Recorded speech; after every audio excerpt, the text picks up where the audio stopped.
Hello বন্ধুরা, কেমন আছো সবাই?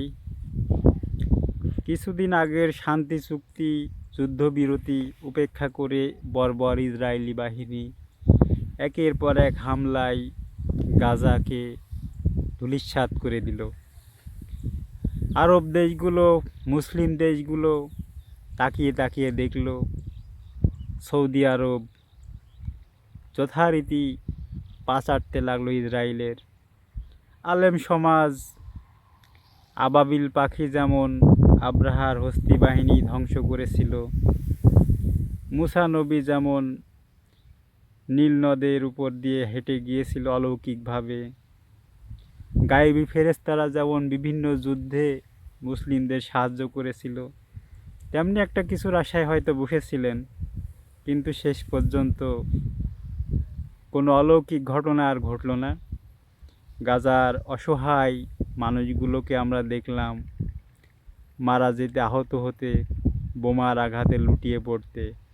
শিশুগুলোকে দেখলাম খাদ্যের অভাবে বাবা মাকে হারিয়ে অঝরে কাঁদতে। তো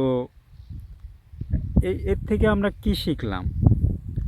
এখনকার যে যুগ, তাতে কি সেই পুরনো আমলের ধ্যান ধারণায় কোনো কিছু করা সম্ভব, নাকি কোনো যুদ্ধে জেতা সম্ভব?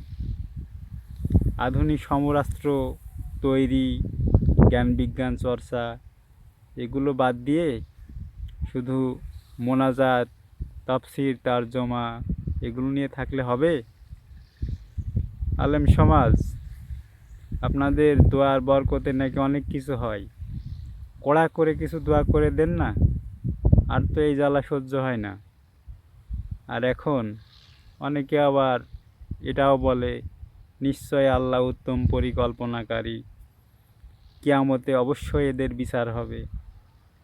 আরে ভাই, কিয়ামতে এদের তো বিচার হবেই, আপনার বিচার হবে না? আপনি যে এসব অসহায় মানুষকে মরতে দিলেন, তাকিয়ে তাকিয়ে দেখলেন, আর ইসরায়েলের পা চাটলেন, আপনার কিছু হবে না? শুধু ওদেরই বিচার হবে? হ্যাঁ, বাদ দেন মিয়া আপনার এসব ভণ্ডামি। তার চেয়ে আসেন কাজের কাজ কিছু করি, বর্বর ইসরায়েলের বিরুদ্ধে একজোট হয়ে যুদ্ধ ঘোষণা করি, আর অস্ত্র, বিজ্ঞান এগুলোর চর্চা করি, তাই না?